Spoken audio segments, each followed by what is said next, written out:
So actually what we've done is we've taken children and we put them online and now they're accessible by everybody. And so you have offenders who are now using AI software where they don't even need to manually write the messages anymore to these young children. And so she feared that her mom would literally kill the Mm, boy that mm, did it. yep. And so I had never thought about that. And I was telling my husband, I was like, we're a little aggressive sometimes when we Mm, tell our kids, if anybody messes with you, you tell us because we'll handle it. And I'm like, we need to be a little softer on that because we don't want our kids to fear us going to jail or something. The content presented in this podcast and YouTube show is for informational and entertainment purposes only. It is not intended to be a substitute for professional medical advice, diagnosis, or treatment. Always seek the guidance of your physician or other qualified healthcare provider with any questions you may have regarding your health or a medical condition. Never disregard professional medical advice or delay in seeking it because of something you have heard or seen on this show. If you think you may have a medical emergency, call your doctor or emergency services immediately. The host, guests, and producers of this show are not responsible for any adverse effects resulting from your use of or reliance on any information presented.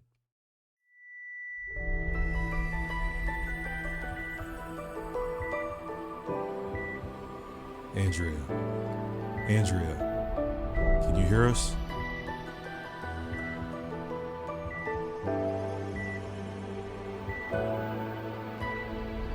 Many years ago, I died for 26 seconds. There are so many people in this world that have experienced life events that have led to their soul purpose.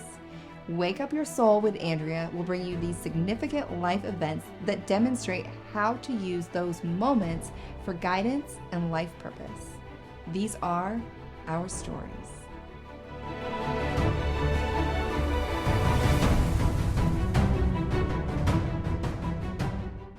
Hi, everyone, and welcome back to Wake Up Your Soul with Andrea. Today's guest is Jeremy Indika, and he has a story that every parent needs to hear. It's not a story you're going to want to hear, but you need to hear this. And the reason this is coming up is because I was out to dinner with some friends, and we were talking about somebody that they knew, and their little girl had been molested by a neighbor. And it sparked this question in me and everyone at the table thinking, how do you know? How do you know this is coming? And I had no clue, and no one else at the table had any clue. How do you know this is coming? And what conversations can we have with our children to help them help us, really? And so I'm bringing Jeremy on to share his personal story as well as some insight on how we can protect our children better. Let's welcome Jeremy. Hi. Hi. Good morning. I'm honored to have you here, and I'm sorry that you have the story that you do, but I know that it happened for a reason. You clearly are somebody that had to have been born with a lot of strength to be able to continue to speak out and do the work that you're doing. So, Jeremy, do you want to open and start telling people a little bit about why why you're doing what you're doing, how this all came to be? So I've now dedicated my life to raising awareness around child protection. So it's more specifically the sexual abuse and exploitation of children and teenagers that seems to be happening freely around us. Mhm. And the reason why I've dedicated my life to that work is because I unfortunately have a story myself. When I was 8 years old, I was being molested and sexually abused in quite horrific ways by a 35-year-old man. And he was a friend of my father's. And my parents had recently divorced. So I was spending some time at my mum's house and some time at my dad's house. And at my dad's house, this man would stay around now and again because he was my dad's friend. And my dad was actually helping him out with some accommodation. So he was a nurse working in the local hospital, and my dad was a doctor working in the same hospital. So I imagine that's where they initially met.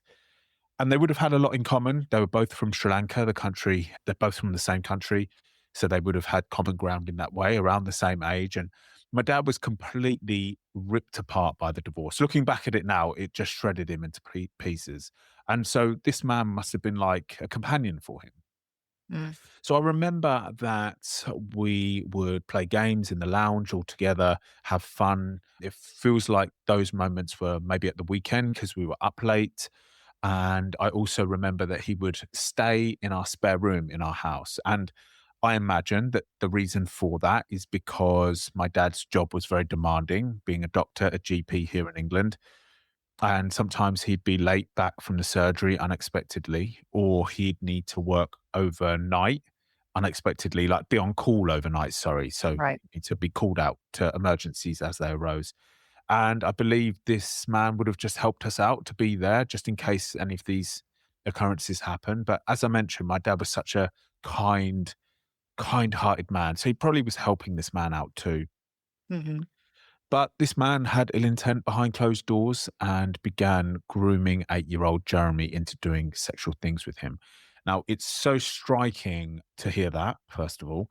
But when I do presentations to parents and teachers and the police, and I bring up the image, that the photograph of me as 8-year-old Jeremy, it really hits home how young I really was Mhm.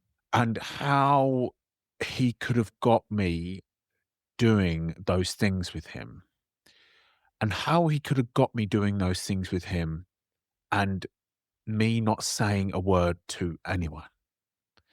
How he would have groomed me, tricked me, manipulated me into thinking that this is something we should be doing and it's okay and we will just get on with it, and keeping a huge level of silence.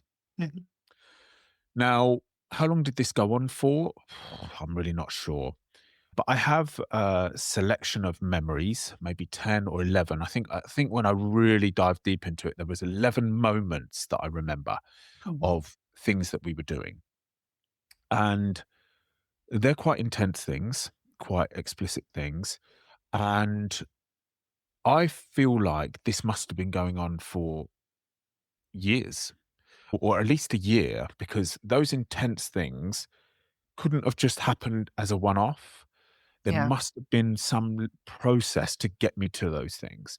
Do you even remember your life then during that period, or was there just so much trauma with that that you kind of blacked out with life in general? Because I'm thinking about, like, how I place myself somewhere, like, okay, how long did something go on for? It's like, what were the things happening? Like teachers, right? Like, okay, well, I had this teacher and I had that teacher, so it must have been 2 years, things like that. But it sounds like maybe you were just so blacked out, you don't even remember. I I remember the house that we were at, and I remember when we moved there, and that's when Okay. he needed to come round and support us, or my dad would have met him. I also know around the age my parents divorced, so that would have meant that it must have started from around that age. Oh, wow. And unfortunately, I can't seem to find out the definite dates of when he used to come round, because in 2019, when I was 32 years old, I tried to prosecute him for doing Mm, this. okay. And that meant that my dad needed to find out. And we can get into how that all unplayed in this conversation. That's fine. Okay. But my dad had to give a police statement and get involved in the investigation. So I believe if I could just get hold of that statement, he must have detailed like when he was coming round and when he wasn't coming round. Now, a lot of Mm, people who are listening may be thinking, well, why don't you just ask him? mm, And the reason why I can't do that is because in 2022 he passed away. mm. And this was a large reason why he's not around anymore. He just couldn't take it. He Oh, wow. couldn't he couldn't he couldn't handle the fact that this had been happening with his son under his own roof, and he didn't know about it, he didn't recognize it, and he trusted this man to come into the house, and so he couldn't live with himself, and now all of that information is in the ground. I can't get hold of the police statements because of some kind of protection laws around that. Mhm. My prosecution against this man was unsuccessful because there's no evidence. Like, I don't really have any evidence. Yeah. Um, there's a photograph of him in our garden, but that's not really evidence. That's just Right. that's just Yeah. he was at the house, and it's all just me saying things and other people saying things. So we'll have Wow. to leave it there. Yeah, Yeah. let's leave it there. I mean, it's wild to say that there's no evidence though, because I imagine there's things you could describe about his body that nobody else would know, right? I mean, Yeah, yeah. Unfortunately, there was no I can't remember any markings or scars yeah. or birthmarks, which would be the thing that the police were looking for. And we did try to dive as deep into my memory as we possibly could to find those things. But yeah, there was nothing that came to mind. And to give people some context or to help people relate to this, if you think about yourself back at when you were 8 years old, I challenge all the listeners to think of what teacher you had when you were 8 years old. Mhm. Now, a lot of people can't remember, Oh, but huh. that's quite a significant thing, what teacher you had when you were 8 years old. But are you sure, if you can remember, are you sure it was when you were 8 years old or you were 7 or you were 9? Are you sure 100%? Not sure. Okay, so what did you do for your birthday when you were 8 years old? Yeah, those things I remember my teacher, and I would remember more if you were asking me by grade, what grade Okay, it yeah, was yeah. in school. That makes it a lot easier, but I also had a traumatic situation with my 2nd grade teacher, so I will never forget her. Okay, so what grade are you when you're 8 years old? That was 2nd grade for me. Second grade. So Yeah. let's do it like that then. So if you can you remember the teacher that you had in second grade? Can you remember your best friend in second grade? Can you remember what you did for your birthday that year? Three quite significant moments, Yeah. but actually you would be challenged to remember those quite clearly. And then if I asked you, can you remember 5 moments from your second grade life? And you would struggle. You would struggle. And then if I was to ask you, can you put them in chronological order, those 5 Yeah. moments? Yeah. I mean, that becomes impossible, Yeah. right? Because when you're thinking about when you're a child, you are you remember moments.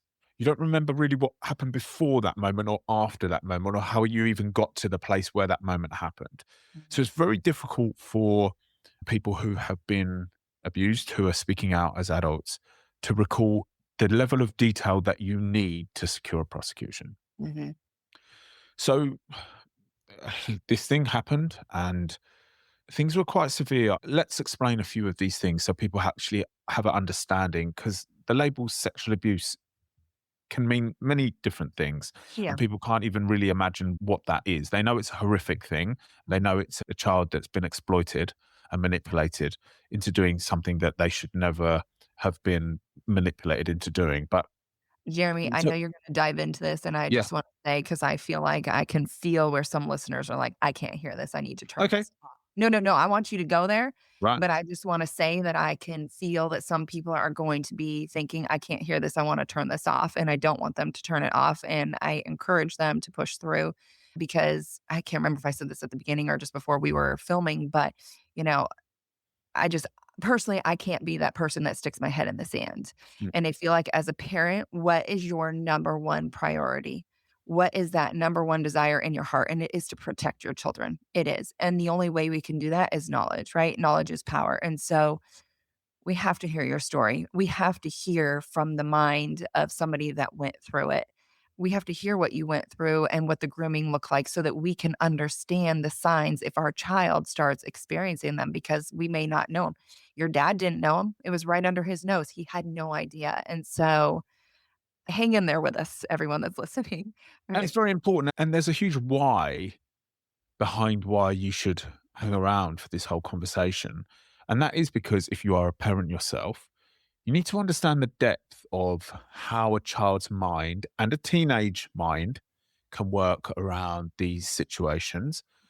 And if you're not a parent, you need to understand this because there could be somebody in your family who's being exploited, or you could have a friend, an adult friend, who this has happened to in the past. And maybe one day they'll say something, and you need to really understand the depth of the situation so that you can respond in the best way that you can. So, very, very important. The statistics are alarming, alarming. So, there's some UK released statistics that 5 out of every 100 boys and 15 out of every 100 girls will be sexually abused or exploited in some form, in person or online, before the age of 16. 15 out of every 100 girls, 5 out of every 100 boys. So it's everyone's problem. It's everyone's problem. It is. It is. So some of the memories that I have in my box that I can remember, there was kissing with tongues. Now, when people think about that, they think, oh, hang on a minute. I thought all sexual abuse was forceful, violent, threatening, where the child is kicking and screaming, get off me. Well, actually, no, because maybe this kissing with tongues that he taught me how to do gave me a level of connection that I'd never experienced before. Maybe he was giving me so much attention, I just did it for him because he was my friend. Yeah. And, kids want the more attention you can give, they'll take attention from all angles, right? Then the other thing was touching and fondling of my genitals. Now, maybe some people would think, oh, but surely that would have scared you so much that you would have just spoken to someone about it. Well, no, because actually he was stimulating my body. So actually, as an Wow. 8-year-old, I must have thought, "Cool, that feels pretty nice, actually. That tingles. That tingles. That's okay." Or maybe he'd said to me, "Oh, look, we'll do this. Like only the older kids do this. This is something that just me and you do." So This is, oh moving. my God, it's so hard, but completely understand what you're saying. And I get it because as the body develops, you begin to have sensations. And a lot of times we haven't talked to our kids yet about sensations and what that means and what you're going to do with them later. Yeah. Okay. So look, I was 8 years old in 1993, right? That was a long time ago. Now here in England, you didn't have education in schools back in those days, right? So there was no body awareness. There was no what are the rules around your body, what is allowed and what isn't allowed, and what you do if anybody breaks the rules around these. That none of that was going on back in the 90s. Now here in England, it's mandatory to be teaching children the Mhm. rules around their body. Now, if I'd known the rules around my body, could I have identified that something like that was going on and I needed to tell someone about it? Possibly. It's not a guarantee. Yeah. Not a guarantee, but possibly.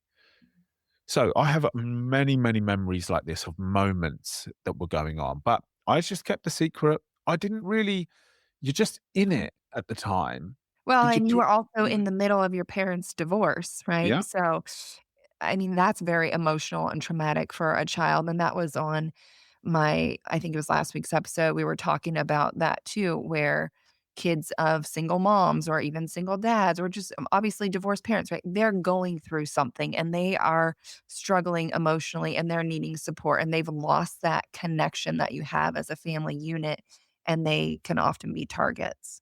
So maybe I was seeking that connection through him. Maybe he was offering me something. Maybe he was filling a need, possibly. Mhm. We need to get out of this idea of looking at this as an adult. You need to think of it as a child, right? Mhm. But then if we raise the age groups and we start talking about post-pubescent teenagers, right? And then they're more clued up, right? So they're more understanding. Maybe they've had some education from school as well, but they're equally as vulnerable, Yeah. right? Equally as vulnerable, especially with social media now. I Yeah. mean, whenever I deliver workshops to young people, right, in schools, and year 10, so that's 14 to 15. When I go and deliver workshops to these age groups and we talk about online safety and what's allowed and what isn't with bodies and cameras on your phones, etc., they say to us, getting messages from men, receiving dick pics almost daily on Instagram is normal for us. Oh my God. That's just a normal part of being on Instagram. You've always got I men did in not your DMs. notice. Ugh. Always got men in our DMs all the time. Now, on my podcast, the Jeremy Indika podcast, I have just interviewed a 73-year-old man who retired at 65, and he spent 8 years full time as a child decoy online.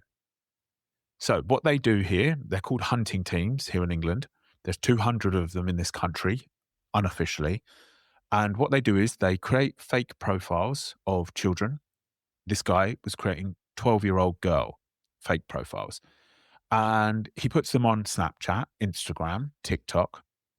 And I asked him, okay, so when you create this profile, how long are you waiting for a message? 3 days, 4 days, a week, 2 weeks? He goes, no. Within 10 minutes, I got 6 or 7 messages. Oh my gosh. Yeah, I think that you posted this on your Instagram, right? Right. Yeah, Yeah, I I saw that posted clip. a clip of it, yeah. So we need to do something about this, okay? Mhm. Children are vulnerable, teenagers are vulnerable. They're vulnerable in different ways, but they're still vulnerable, Yeah. equally as vulnerable. So we need to do something about this. Can you say who is the most vulnerable? Or is it do you think anybody's fair game? I mean, anybody is fair game, I would say, but like I was saying a minute ago from someone else I had spoke with, he felt like kids that are coming from single family homes. Yeah. Yeah. So one of the issues with a single family home is you have one set of eyes Yeah. on the child except for instead of two. So straight Mhm. away, that's half, Yeah. right? So anyone that's coming into the house, they're only vetted by one person instead Yeah. of two. So Yeah. straight away, that's a weakness, right? Mhm. It's easier for somebody to offend against your child if there's one parent at a time defending that child, then that's an easier catch than two. Right. But we have an online space now, right? So kids are in their bedrooms on their own, online, on social media apps. So they're actually accessible like immediately, not like pre-internet. So are there more vulnerable children than others? Yes. But does that mean that people with two parents are in danger too? No, that doesn't, Right. the Yeah. personality of the child could be a Yeah. main factor as well. Yeah. Maybe they're uh, have an attention seeking type, right? And if they can get that from somewhere, that's great, right? Mhm. They've got a camera on their phone. All they need is a couple of messages, maybe a few gifts sent, online gifts that you will never know are have been exchanged, Yeah. maybe vouchers for a clothing store or I don't know, coins for a game.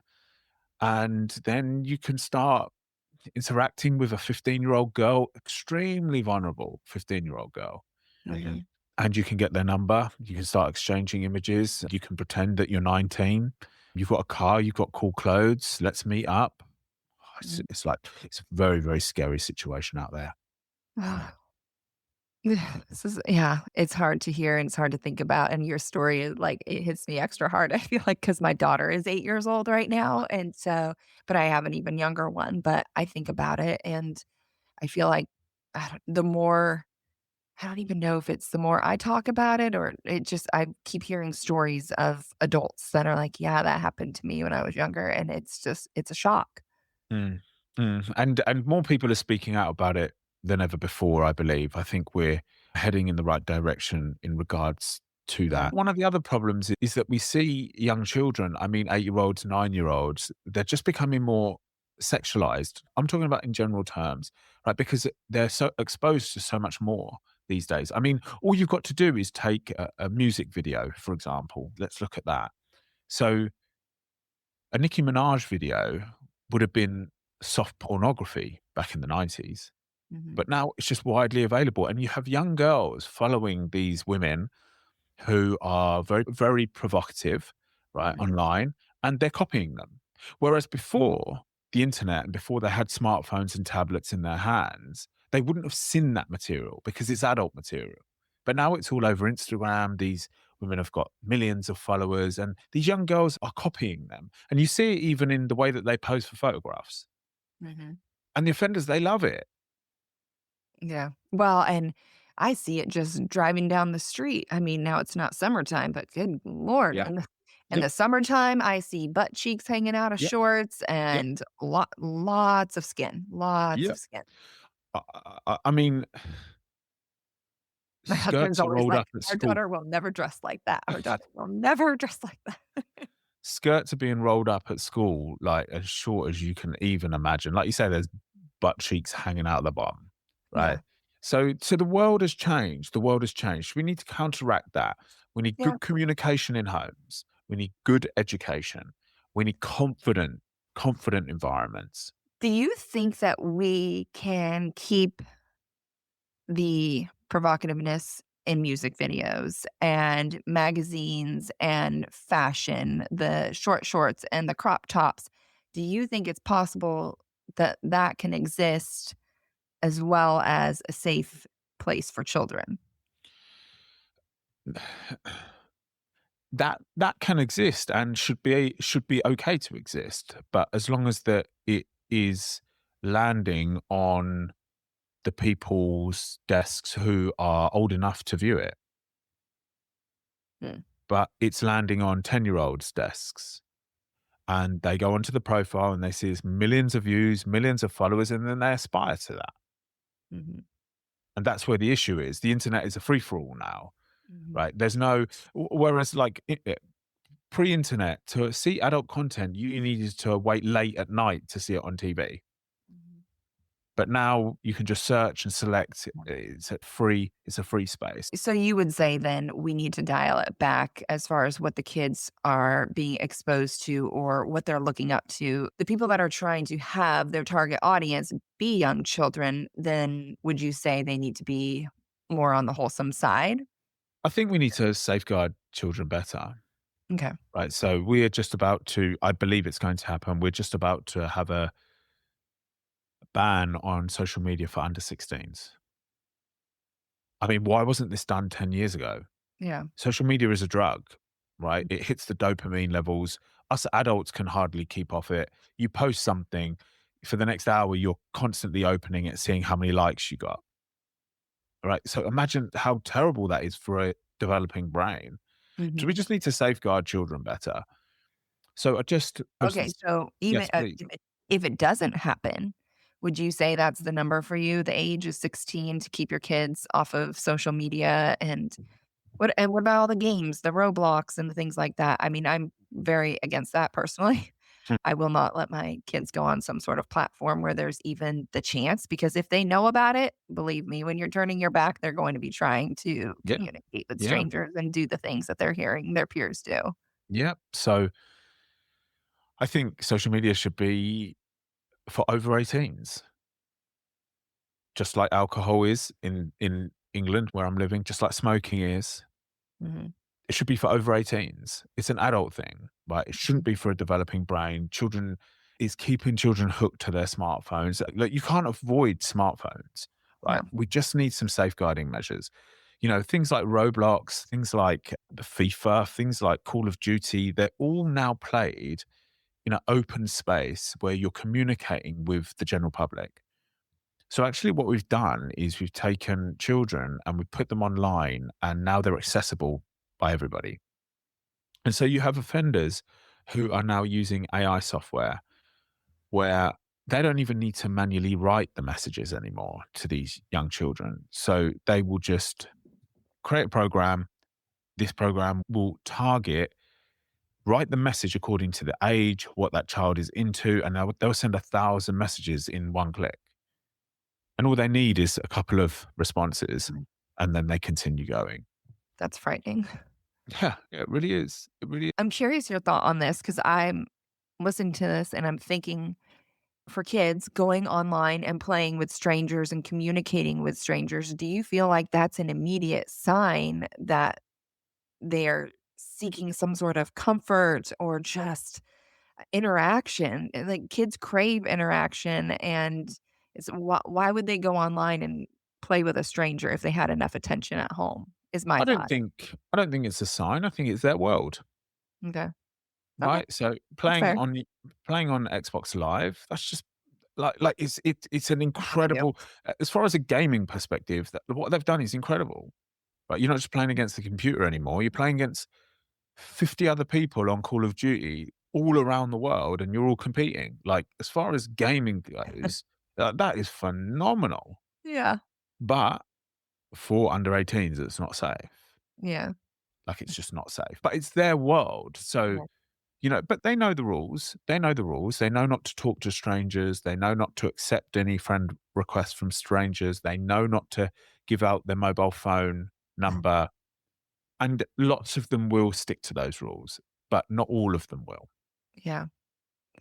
So what are the signs you should be looking for within your child? Do you know? Have you thought about that? Like what was your own emotional state? I know you've talked about how hard it is to flash back to, so many years ago, but do you have insight on what are the signs? What should you be looking for in both ways? Well, what are the signs you look for within your child that they may start interacting with strangers online or they may be susceptible?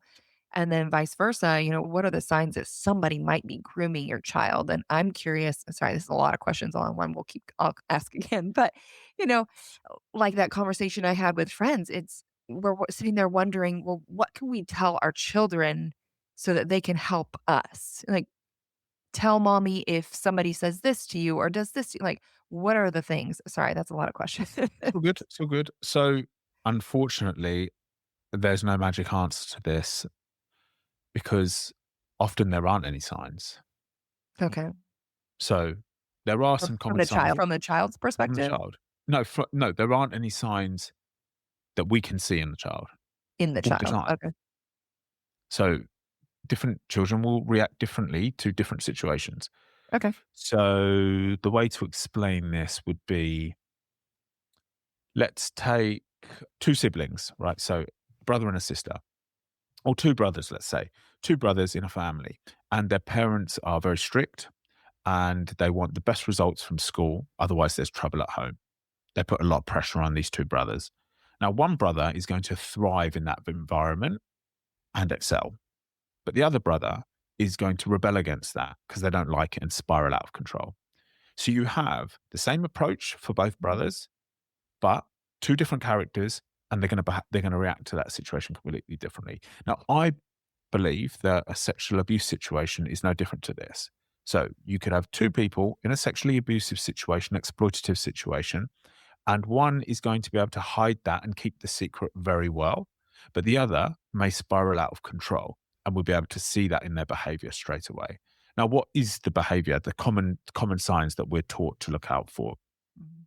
Over sexualized conversation, privacy of secrecy around devices, Mhm. mood swings, also a big change in behavior. Maybe they were introverted and now they've gone extroverted, or maybe they're extroverted and now got introverted. Maybe wanting to spend time with a certain person that seems a bit out of the norm. Maybe an adult wants to spend more time with them that seems out of the norm. So it's just things you're trying to trust your gut instinct, but there is no handbook for this. Okay. There's no handbook for this because I didn't show any signs at all. And I've even gone back to people who knew me from those days, adults who knew me, so parents of friends, and I've asked them, now you know what happened to me, even with hindsight, can you see that I was showing any signs? And they all say, even though we now know what happened to you, you weren't giving us any indication of what was going on. Wow. Wow. Children keep secrets brilliantly. Teenagers keep secrets. They're masters at it. Yeah. Well, and And something I talked about, I don't remember if we said it on the podcast because I always have side conversations with guests, but we were talking about how I actually had another guest that she had been molested by the neighbor boy. And I asked her, well, did you tell your mom? I'm thinking, like, of course, like, I'd run to my parents and be like, oh my God, here's what just happened. And in her case, she said, and I think hers may have been a little bit more on the violent side. I know, like you said, yeah, it's not always like that, yeah, right? But she said no because her mom was an alcoholic and her mom had a temper. And so she feared that her mom would literally kill the mm, boy that mm, did it. yeah, And so I had never thought about that. And I was telling my husband, I was like, we're a little aggressive sometimes when we mm, tell our kids, if anybody messes with you, you tell us because we'll handle it. And I'm like, we need to be a little softer on that because we don't want our kids to fear us going to jail or something right. because we're going to handle it, as we Yeah, would say. yeah. It's a common one. It's a common one. So I think a good reminder to children and teenagers is if you're ever feeling uncomfortable or worried about anything, come and tell us and we will support you. Yeah. I think that's a great, simple sentence just to remind your child, and you will not be in trouble.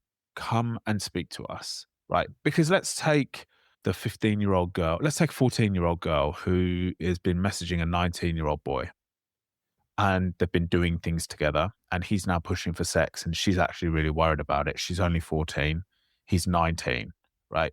Exploitative and abusive. 19-year-old has no dealings with a 14-year-old, but she's feeling pressure because she really loves him and she feels like she's in love and it's exciting and she doesn't want to let him down. But now she's worried. Now she is uncomfortable because he's pressurizing her. All you want as a mother or father is for that 14-year-old girl to come and speak to you. Mhm. But she doesn't want to come and speak to you because she's worried that you're going to shout at her because she broke all the rules. Mhm. She's worried that actually, if she says something, this 19-year-old is going to go to prison because he broke all the rules. Mm. So we're not dealing with a simple, simple solution here. I Yeah. feel like great communication, children feeling confident in coming forward about anything is your best foundations. I think listening to this, I'm thinking showing your kids that you're level-headed when it comes to handling situations too, because if they see you as somebody that flies off the handle with things when you're mad or angry about stuff, that's exactly how they will expect you to react to that sort of situation, and I Right. could see where they're not going to come to you. Right. Now, 90% of in-person offenses, in-person abuse and exploitation, 90%, this is a common statistic that's thrown out there, is by someone who the child knows. Yeah. So a family member or some kind of connection.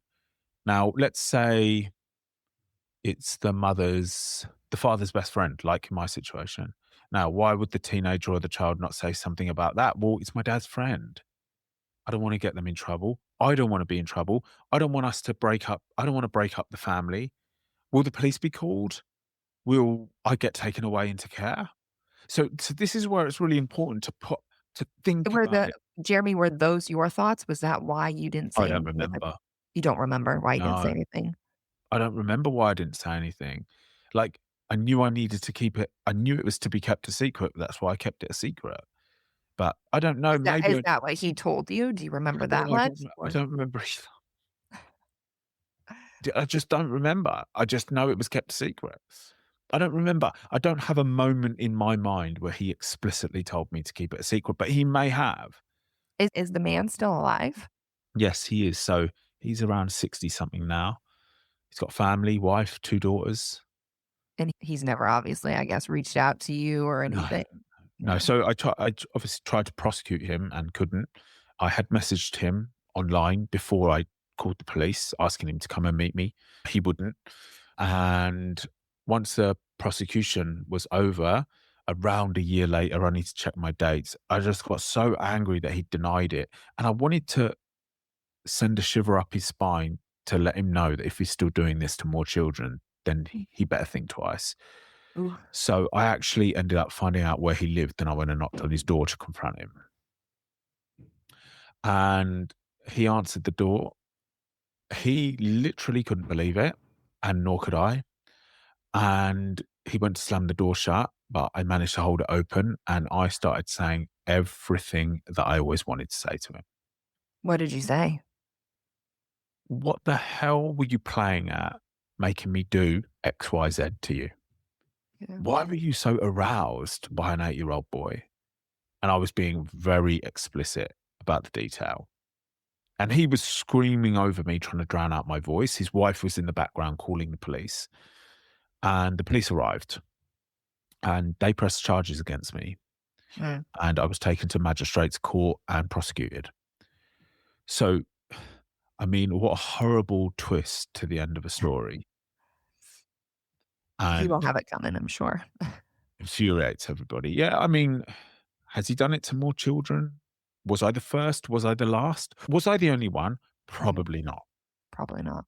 I mean, that is such a strong sexual drive for you to actually do it, for you to actually act it out. I mean, the amount of the hundreds of thousands of mostly men who have thoughts on underage children, teenagers. I mean, I think if we could get the true figure, I think we'd have our head in our hands. Yeah. But, and by the way, for anyone that just heard that and thought, that is such a stab in the dark, how do you even know that? Well, I mean, we just need to know that the teen category, so we're talking about legal pornography here, the teen category, which is 18 and 19-year-olds, it's not illegal, that's the most searched for on pornography websites. It's the Mm. teen category. And if you are a user of pornography and you go on to the teen, and I'd tell you just to do this out of curiosity, right? Type in pornhub.com and click teen and just scroll through that page. because they are younger and they are set up in young bedrooms with teddy bears on the bed with bright colors. They've got pigtails. They look very young. They've obviously been selected so that they look very young. And that is the most popular category on a website like that. So let's not kid ourselves. Let's not kid ourselves. Right. Yeah. So Mm. what's up? Did you ever try to find other people that may have been, or you just would have no clue or where to start or how to even figure that out? I mean, I guess if there was anything public about his name and what he did, then people would maybe have the opportunity to come forward. And that's where I'm stuck between a rock and a hard place because I can't publish his name or his face Yeah. because he is innocent to the law, and that would be defamation. So I can't go Yeah. out there and publicly try to find others. I have messaged people who are from my childhood who were like I used to hang around with, they're around my age to see whether anybody could get any link. And yeah, there's just nothing. I can't find anything. Yeah. But for somebody to actually carry out that on an 8-year-old, I'd be very surprised if I was the only one. I would be too. Yes. Very surprised. Very. Whether he was doing it after me, or whether he was doing it before me, I'd be very surprised. Yeah. But yeah, what can I do? My hands are tied. I did everything that I could with regards to him. So now it's just about trying to make change. So I deliver fun and engaging workshops to 7 to 11-year-olds. So that's our primary school. What do you deliver during these workshops? Because I'm thinking, what is appropriate, for that age group? And I think this is very helpful for parents. Like, what can we deliver at home to our children? Like I was saying, what can we tell our kids? Look out for this. Please let mommy know if you hear XYZ.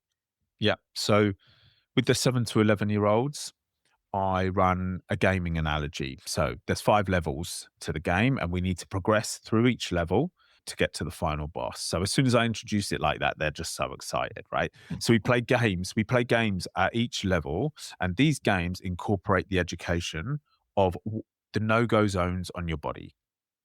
So what that largely is underneath your swimwear. So for the boys, it's the trunks. For the girls, it's the swimsuit. Nobody is to ever go near those areas of your body unless your parents are present. Mhm. And you are not to go near anyone else's areas of their body underneath your swimsuit. So that's level 1. Level 2 is about feelings. So understanding what it does it feel like to be uncomfortable about something or worried about something, happy about something, or excited about something. So we go through the emotions. And then we talk about, well, when you're feeling worried about something or uncomfortable about something, who do you go to? So level 3 is my team. So we all go through who's on your team. Who could you speak to? So everybody puts their mum and their dad. Some people put uncle and auntie. Some people put teacher. Some people put school counselor. So what we've done is we've explained about the rules around bodies. We've explained about what makes you feel uncomfortable and worried and how does that feel. We've then explained about who's on your team. And then we talk about how do you actually speak to an adult about something that you're feeling worried or uncomfortable about. So we go through some sentences that they can use. And then the final boss, because through this, I've explained why I'm there, because I'm somebody that didn't understand the rules. I obviously don't talk about what happened, right? Right. Like, I was 8 years old and I didn't understand the rules. And there were some things that made me feel uncomfortable and worried, and they were making me feel sad, but I didn't know who was on my team. And I didn't know what words to use to tell the teacher. So we go through all of that. So when we're finished, they've had fun. They don't want it to end, which is a good sign, right? And they've just understood some of the basic rules. Now, when we get to secondary school, which is 11 to 16-year-olds, the conversation obviously changes, right? I speak to 11-year-olds, 13-year-olds, 16-year-olds, 18-year-olds very, very differently. The Mhm. 16, 17, and 18-year-olds, it's a very serious conversation. And I get them to think critically about the crime because I can introduce the crime at that age. So I've worked year on year into tailoring these sessions for the different audiences. That sounds really, really amazing. I need this.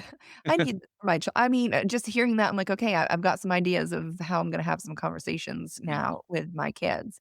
I mean, I have a 4-year-old and an 8-year-old, but even the 4-year-old, she needs a conversation. But Oh, look, how do you have a conversation with a 4-year-old around this? Like, my idea on this, which I'm still developing in the background, is when you're labeling, when you're helping them learn the parts in their body, right? Yeah, You draw the person on the piece of paper and you do an arrow and you say, these are the legs, these are the arms, these are the eyes, these are the nose, these are the ears, these are the lungs, whatever level of yeah, education they're at. You right, also just write, these are the no-go zones. So you yeah, put a name to them. That's all. yeah, That's not scary for a child. That's just a different part of the body. That's all. We're not talking about sexual abuse. We're not talking about them being offended against. We just make them aware that there are a few areas in the body that people aren't to go near unless mummy and daddy are here. That's yeah, it. yeah, That's so simple and mhm, so unthreatening. It's not about making them scared of the world. yeah, We're giving them the tools and we're making them feel confident with their bodies. And that's it. mhm. That is a very tough age for sure, because I mean, they do need the conversation more than you probably even realize. Because I Mm, think that's the beginning of it, right? The stuff that happened to you at 8 probably happened because of stuff that happened to you mm. at a younger age, just your lifestyle and what you were going through. I mean, your mind was maybe already being kind of prepared for that in some sort of weird way. So we teach them what to do and what not to do when they cross the road, right? We Yeah, teach them what the rules around the house, what is allowed and what isn't allowed. Maybe there's no phones at the dinner table, for example. Maybe TV goes off at this time. They need rules. They yeah, want rules. It keeps them stable. That's what they're yearning for. In fact, when they're pushing the boundaries with you as parents, driving us mad, they're actually just testing the rules. So yeah, why not rules around the body? Why not rules around the mobile phone? Why not rules around the tablet? The camera doesn't go on unless it's a family member, for mhm, example, right? We put the tablets away at 7 p.m. There are certain apps that you're not allowed to use, etc., etc. yeah. Thank you so much for sharing all this. I feel like this is a very valuable, it's not a fun conversation by any means, but it's very valuable and it's a conversation that every parent needs to hear. Is there anything we missed that you think parents really need to hear? No, but this is not me trying to promote my work, but Go for maybe it. I should Promote it. promote my You're work. great. You know what I mean? Like if you are interested in understanding more, we have jam-packed so much into 45 minutes, right? On my Instagram, on my YouTube channel, on my podcast, we are diving into this topic more and more. And what I would encourage you to do is to come and follow along because the comment section is really interesting as well because people are exchanging ideas. And then Mm, as you see more and more of the posts, you can get bit more of the feel because I'm really reporting on the breadth of it, right? mhm. All the way from grooming, where children just haven't got a clue what they're involved in is wrong, to the threatening, forceful behaviors which they're scared to tell anyone about. We're talking about young children, we're talking about young teenagers, we're talking about older teenagers too. We're talking about girls and we're talking about boys. Come and get equipped because I can promise you something. If something happens to your child and when they're an adult, they sit you down at the table and they say, Mum, Dad, I need to tell you something. Something was going on in our house when I was a child slash teenager, and it was from so and so, or it was happening online, and I didn't know how to tell you about it. And now I'm really dealing with it now that I'm 25 or 30 years old. That will rip you apart as a parent. And I promise you, that's something that parents don't get over because Yeah, all you're doing is questioning, what did I do wrong? What did I miss? All of that is not useful now. It's yeah, about now. Get educated, get knowledgeable, face this crime because it is happening quite freely in our communities. And let's make a change and create a safer environment for yeah. young people to grow up in. And it doesn't mean it's not going to happen, right? But I think you are going to get through it a lot better if you feel like, oh my gosh, Yep. like I really was doing all that I could. Yep. I mean, that's all we can do in this life, right? Is get the knowledge. And I mean, I have to say, like, shame on you if you don't want to listen and get the knowledge because you're a freaking parent. Like, that is your job is to protect your child. And it's not just to protect your child from little bullies on the playground, it's also Yep. to protect their bodies. Yep. And it's wild to me how I can tell you there's a lot of parents that will cringe at this type of conversation and turn their heads. And even clearly, you're going through some stuff. You posted today that Instagram was trying to shut down your account. Yep. Why? Because your conversation's too real for people? Yep. Yeah. People didn't like it and nearly lost the whole thing last week. And that was a panic and a shock. And that would have been a terrible, terrible situation to happen. For But sure. also, I've literally just posted a couple of hours ago where a mother has written a post on her social media saying, my daughter's school invited Jeremy Indika to speak. And some of the mothers, who are my good friends and good mothers, decided to keep their children at home because it was too uncomfortable for them. And I'm like, oh my I goodness. saw that. Sometimes I feel like so hopeless around this, but you just got to keep pushing. Those are the people saying, "It will never happen to me." Yeah. Well, I'm a good mom. I'm a good dad. Like, Yeah. I watch my kid. That's not gonna happen, and you It's the wrong never know approach. you never know what situation you're gonna be in, and for your dad, it was probably a consistent situation with his job where he needed help, right? Yes. But still, we all get in those situations where we need somebody in a pinch, and that could be the moment, and that could be the day, and just what is so wrong with listening to the story and hearing the information that can help you protect your child? It's a few simple conversations from what you're saying. I think consistently have the conversations probably every 6 months, have a little, Yeah. refresher, but I still think have that conversation. You When you're in the car is a good time, right? Because you're both facing the same way. It's not confronting. The conversation can fizzle out if it's not the right day. In the car is a great time. When you're serving dinner up is a great time. Just to say, are you all right? Is everything going all right online?